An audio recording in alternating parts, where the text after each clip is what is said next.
So, hello guys, what's up? It's me again, si Mima Alicia nyo at nagbabalik ulit para sa ating panibagong video.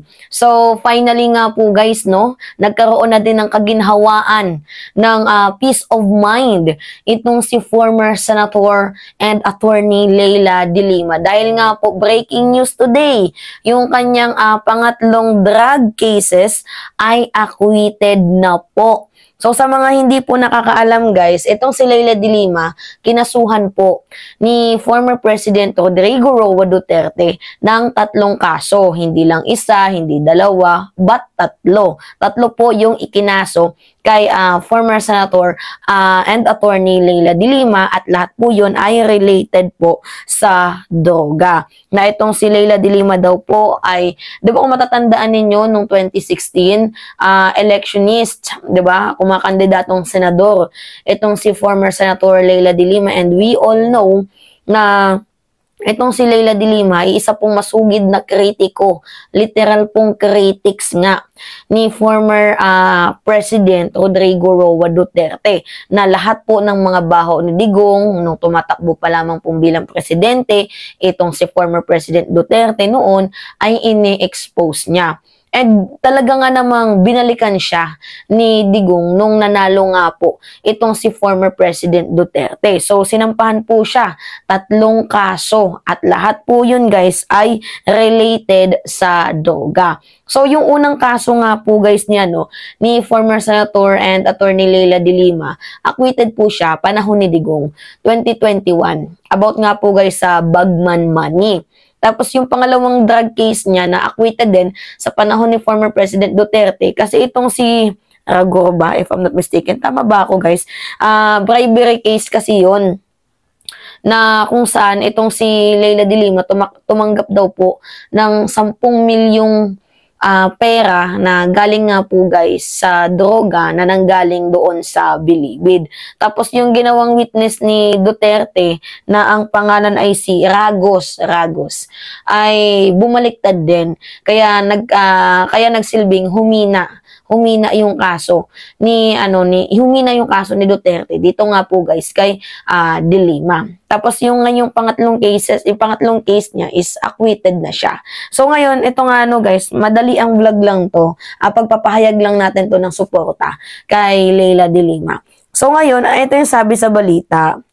De Lima acquitted in last drug case. Talagang hindi talaga biro yung 7 taon na nakulong itong si Leila de Lima doon sa kulungan. Talagang grabe yung trauma na dinanas, yung hinanakit, yung pain ni Senator Leila, former Senator Leila de Lima dito nga po guys sa kulungan. Hindi biro yung 7 taon. Tapos acquitted lang naman po ang kaso. Lack of merit. Kumbaga kulang po sa ebidensya. So yan po yung kaya na-dismiss yung kanyang kaso dahil nga kulang at hindi malakas, mahina po yung ebidensya nila former President Rodrigo Roa Duterte. Anyway, sabi dito sa balita, the Muntinlupa Regional Trial Court has acquitted de Lima in the last drug-related case filed against her by the Duterte administration. And we are looking forward na gumanti din itong si de Lima kasi pangit nga yung ginawa ni former President Duterte. Pinagbintangan, nakulong, 7 taon, pinakalatan pa ng samot-saring issue, scandal, talagang grabe yung trauma na dinaranas ngayon.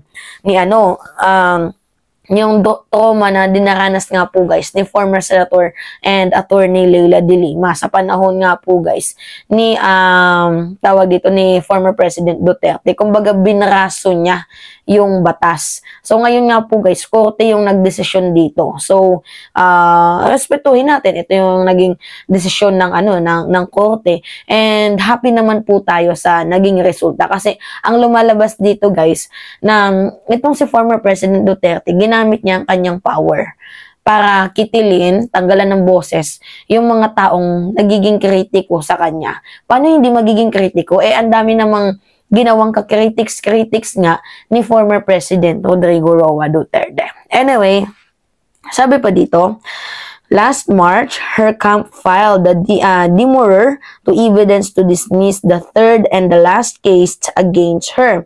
Under the rules of criminal procedure, a demurrer to evidence is a motion to dismiss due to insufficiency of evidence. So, malinaw po na sinasabi dito na walang sapat na ebidensya, mahina po ang ebidensya ng mga nagkaso. A defendant cites that the evidence proceed by the prosecution is insufficient to make out a case whether true or not. Once granted, the case will be dismissed and it is tantamount to an acquittal. The former Senator Counsel Bonita Cardon said, the Muntinlupa Court granted their demurrer to evidence, making her free from all drug cases filed against her. In the 52-page, De Lima told the court that the prosecution filed to present evidence to prove her guilty beyond a reasonable doubt. So, in short guys, wag na natin basahin yung article. Alam naman ng lahat na itong si De Lima ngayon ay talagang nakahinga na ng maluwag. Biruin mo noon sa kanyang second drug case, non-bailable yung case niya pero nakapagpiyansa siya. So, doon pa lang, maamoy na talaga natin na sa kanyang pangatlong drug case ay makakalaya siya. Kasi kung hindi talaga siya makakalaya, guys, nung second drug case pa lang, hindi na siya hindi na siya pinayagan magpiyansa.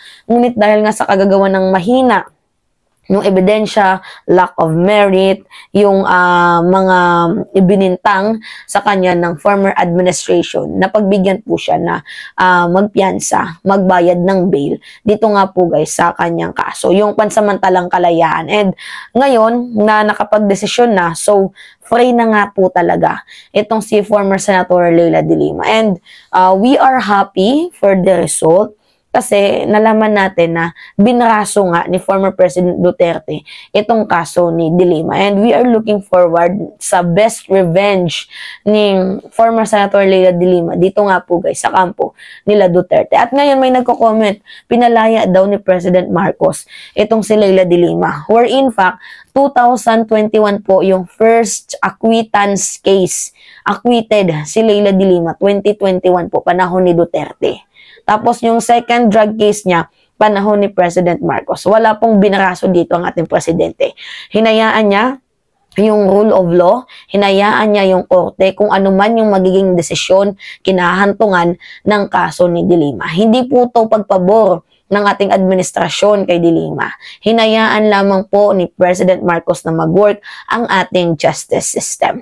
Anyway, yun po guys yung short and quick update natin today. And masaya tayo.